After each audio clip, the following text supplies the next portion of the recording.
Today I'm reacting to your Friday Night SmackDown hot takes. And I'm doing this from my hotel in Toronto, Ontario, Canada, because I'm here and I went to SmackDown and I'm going to Elimination Chamber. Hot Takes is a weekly video series where I give you all a platform to be able to voice your thoughts, whether they're good thoughts, bad thoughts, or everything in between about the world of professional wrestling. So if you'd like to be featured in the next episode of Hot Takes, make sure that you follow me on X because I ask for your hot takes there after every episode of Raw, SmackDown, and every single WWE Premium Live event. Which means, yes, we will be doing one immediately after Elimination Chamber, so look out for the tweet. And as always, don't forget to subscribe to this channel, ring the bell for notifications. If you're a wrestling fan, I'm incredibly confident that you're going to fall in love with this YouTube channel because we always upload daily wrestling content. And don't forget, if you're looking for more than just daily wrestling content, come over to the Patreon, patreon.com/SantisApp. Over there, you're going to get so much more extra content that we never upload here to YouTube. So go ahead, check it out. Link in the description, link in the pinned comment. Let's read your stupid shit. This was one of the best SmackDowns in a while. It had what it was missing for a while, which was stars like Seth, Punk, and Sammy. Okay, so I was there live and it was awesome seeing all of these stars, but unfortunately, I don't think that this is a symptom of SmackDown getting better. If anything, it's a realization of how much star power SmackDown is missing, because everyone that you listed off here, including the likes of Drew McIntyre and Logan Paul, are all guys from Monday Night Raw. Monday Night Raw is stacked, and it's a show that has a lesser runtime than Friday Night SmackDown. So in these 3 hours that SmackDown's gone, it clearly, in my opinion, is showing that it just doesn't have enough star power to fill out the 3 hours. So we need to send some guys over to Friday Night SmackDown to really help fill out the star power of a 3-hour show. Bianca shouldn't win the Elimination Chamber. She should be facing Jade at WrestleMania. We've waited for over a year for that match. Rhea/Bianca should also have months of build-up and main event the show. So here's the thing, this is just like objectively and fundamentally true, but it is a showing of how I guess spoiled we are, because either way that you go with Bianca Belair, it's just a win all around. It's a dream match if you go down path A, or a dream match if you go down path B. Bianca versus Rhea Ripley, that's a match that I desperately want to see in the main event of WrestleMania, and I've been desperately and clamoring to see Bianca Belair versus Jade Cargill. It's a win all around. I will say, I feel like when it comes to the moment that we're in right now, the right match is Bianca Belair versus Jade Cargill, because you need to pay off that storyline.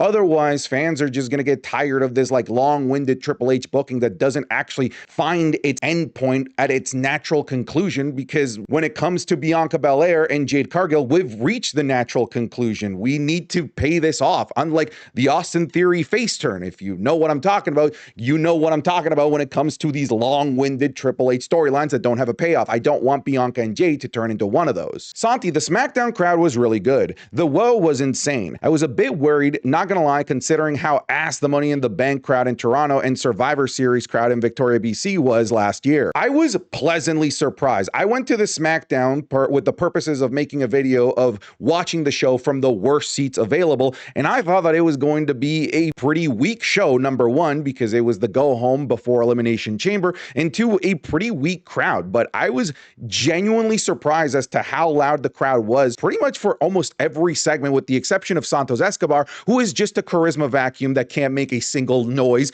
even if he were to scream into a fucking actual vacuum. But yeah, I'm excited to see what the Toronto crowd is capable of. Canadian crowds, aside from Montreal, have just been sort of disappointing left, right, and center, and we've been looking like little bitches in the international stage. So I'm hoping that for Elimination Chamber here inside a dome that we make some noise. Damian Priest is a star. He went head-to-head with one of the best mic workers in professional wrestling and did pretty damn well. He's 100% going to be a world champion again at some point in the next 1 to 2 years. Oh yeah, to me, it's pretty evident that Damian is going to be a world champion again. I mean, you can just look at how he's booked as evidence, because this guy will get shot in the back of the head with 3 shotguns and he will just absolutely no-sell it and still find a way to win and pin your ass. That to me is an indication that WWE wants to protect you. I genuinely don't think that there's anyone more protected right now than Damian Priest, aside from somebody like an actual Cody Rhodes, which is insane to think about. Here's the thing, I do agree that he hung in there on the mic with everybody, because he is good on the mic. The problem is that when I saw him beside Seth Rollins, CM Punk, Drew McIntyre, he stood out. He did stand out as maybe he is a star, he is good on the mic, but he's not as good as those guys, and he doesn't have as much star power as those guys. So to me, it was pretty evident that there is a tier of star power within the WWE WWE, and Damian Priest, in my opinion, isn't with the caliber of those three guys that I just listed. Although I'm a fan of LA Knight, I kind of feel that somebody else should be the one to dethrone Shinsuke right now. Maybe an Andrade or a Carmelo Hayes. Heck, I thought that we might be even heading towards Big Jim winning the title. That last little bit, Big Jim winning the title, I still think that that is the ultimate destination. I can already see it a mile away. WWE wants Big Jim and Jey Uso celebrating together with the confetti at WrestleMania 41. To me, that's such an obvious path that the WWE wants to go towards. The thing is that you're mentioning other guys that Shinsuke Nakamura has basically done nothing with, and that isn't Shinsuke's fault. It's WWE's fault for keeping Shinsuke on the back burner. The only person that Shinsuke right now has any sort of history, any sort of feud with is LA Knight. He is by default not only the best option, but frankly,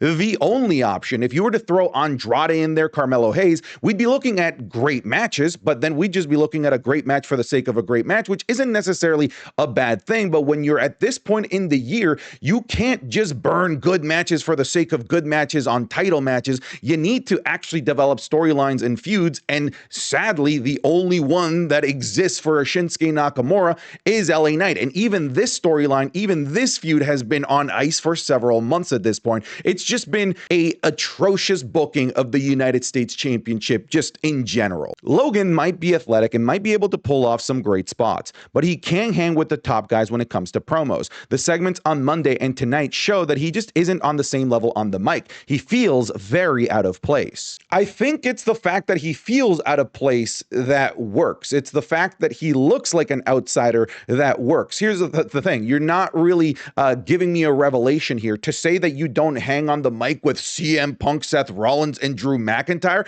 is the same thing as saying as I can't swim as well as Michael fucking Phelps. You're talking about the three-headed monsters of the mic right now in the WWE. But Logan Paul, even though like pound for pound, bar for bar, in my opinion, and it seems like you and I agree, can't hang with those guys, he brings something else to the table. He brings an annoying millennial aspect to the table that makes him so easy to want to hate. And in my opinion, that in itself is a talent. I look at the other heels that are in the WWE, and very few are able to elicit that natural gut-wrenching response that Logan Paul is able to elicit, even if he isn't able to tell us a incredibly meaningful story through his eloquent words in a promo. Instead, he can just act like a douchebag, slap somebody, run away, come out as John Cena, and everyone is talking about it. Like, I would say Damian Priest is significantly better than Logan Paul on the mic. I would say that, honestly, like 90% of the roster is better than Logan Paul on the mic, but Logan Paul is better than many people on the roster, most of the roster, at eliciting a reaction. And that, at the end of the day, is the most important thing. Speaking of eliciting reactions, suck my ass, Logan Paul. We're going to talk about that in a second. I love how Logan Paul came out to John Cena's music. Great way to get more heat.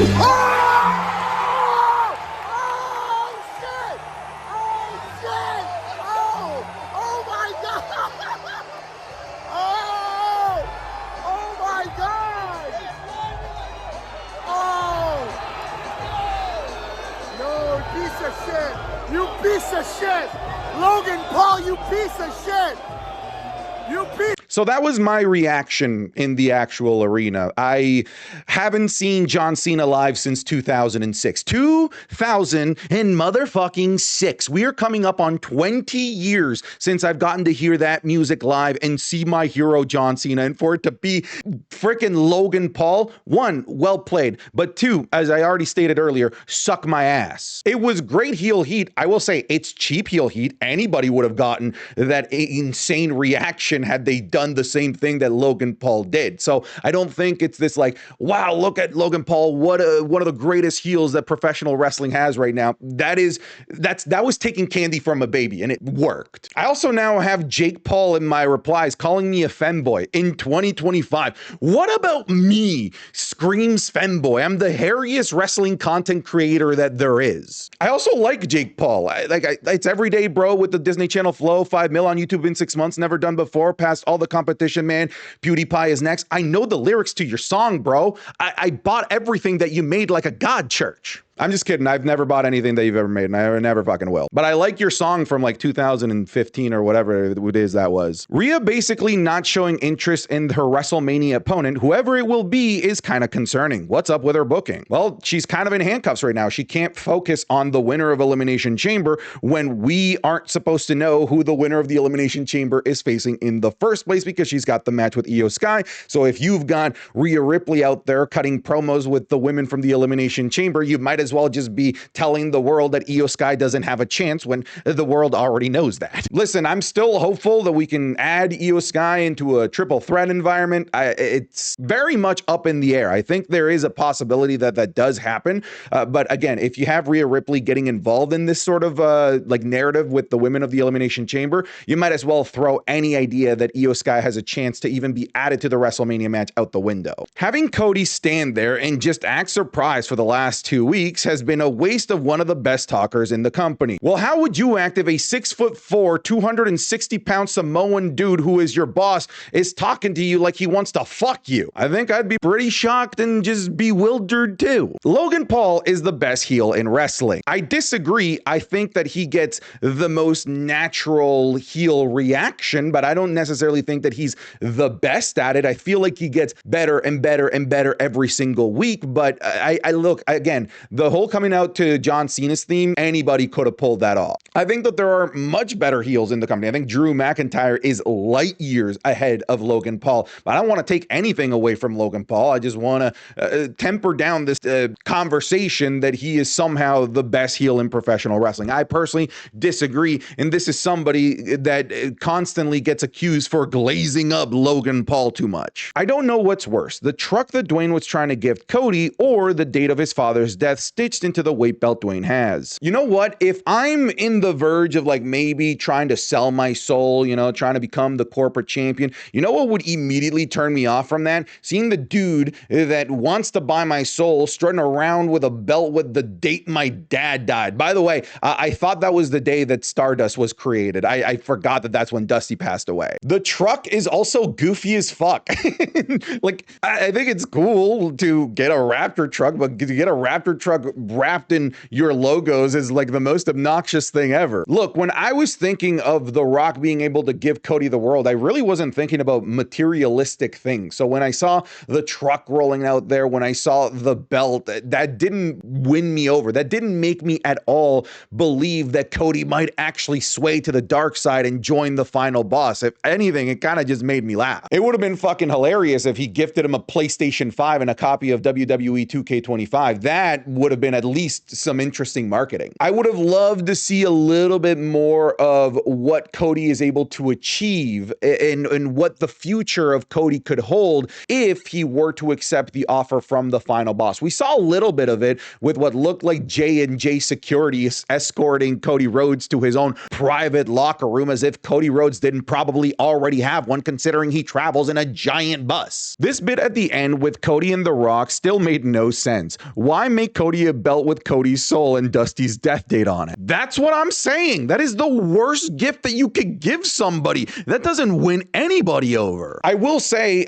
this was a much more coherent, much more to the point promo from Dwayne The Rock Johnson. I hope that we get something like this at Elimination Chamber, because the entrances of both Cody and The Rock alone are probably going to be like 10 minutes apiece. The last thing that I want is The Rock going out there and telling Cody that he's his friend for the next 35 minutes. I just hope that they're a lot more concise and to the goddamn point. I guess my only remaining question about this is that going to main event? The only way that I want The Rock and Cody Rhodes main eventing is if they literally change the foundation of all of professional wrestling with whatever decision happens here. If that isn't the end result of that, then that should not touch the main event. But it's got The Rock, so there's at least a 33 1/3% chance that it's going to main event over everything else that deserves to main event. I hate to say it, but after tonight, I'm on Cena versus Logan. I'll take him. I'm done reading this one. What the fuck? You're behind Cena versus Logan? Yo, you shouldn't be. What is wrong with you? Listen, I want Cena versus Logan, and I will continue to die on this goddamn hill, not at WrestleMania, any other place. I'll even take it at AEW. I'll watch Cena versus Logan Paul at Ring of Honor in my backyard, whatever it might be,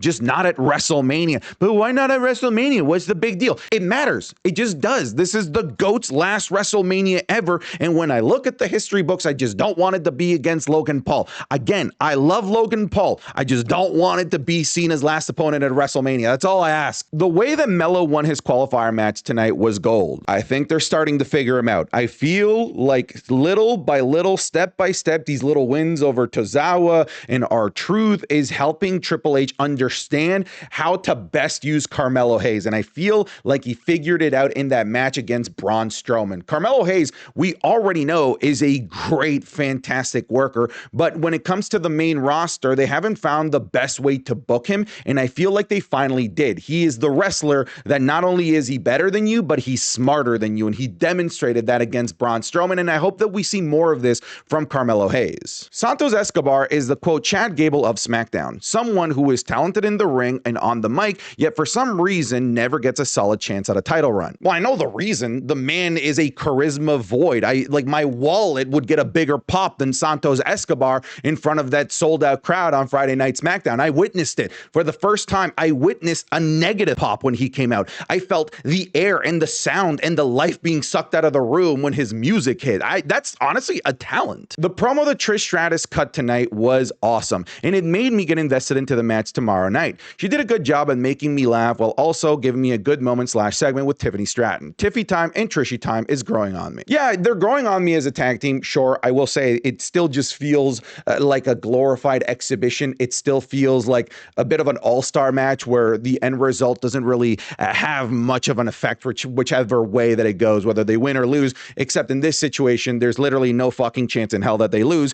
So not only is this an exhibition match that doesn't matter, it's an exhibition match where the result is telegraphed from 10 miles away. It was nice seeing Tiffany Stratton and Trish Stratus, though. Trish Stratus is a legend, and I'll never be upset at seeing her. And I'm going to be happy to get to see another Trish Stratus entrance and get to see another Trish Stratus match. Andrade went crazy, man. I think WWE and the fans need to show him some more love because he's incredibly talented. Hopefully, he'll transfer to Raw and thrive in the mid-card atmosphere or bigger. Temper expectations or bigger is probably just not going to happen. But funny enough, I feel like he would fit better on the current landscape of Monday Night Raw with the likes of Penta over there, Pete Dunne, and Ludwig Kaiser kind of just cooking in the mid-card. I feel like he would be a great fit over there, and he would be somebody that could be a believable cornerstone of that mid-card, because when it comes to the mid-card on SmackDown, when you got guys like Jacob Fatu, popular guys like Big Jim, and other regular names like Braun Strowman and Carmelo Hayes, it just sort of feels like Andrade isn't just second fiddle, he's third, fourth, fifth, and all the way down and the lowest of the totem pole when it comes to the mid-card in terms of how they book him and how much fans care about him. But on Raw, I feel like he could elevate himself a little bit more, but not World Championship. I just don't see that happening for Andrade anytime soon. All right, folks, thanks so much for watching this episode of Hot Takes. If you see me at Elimination Chamber or around the city of Toronto, don't hesitate to say hello. Take care. Goodbye. Get out of here.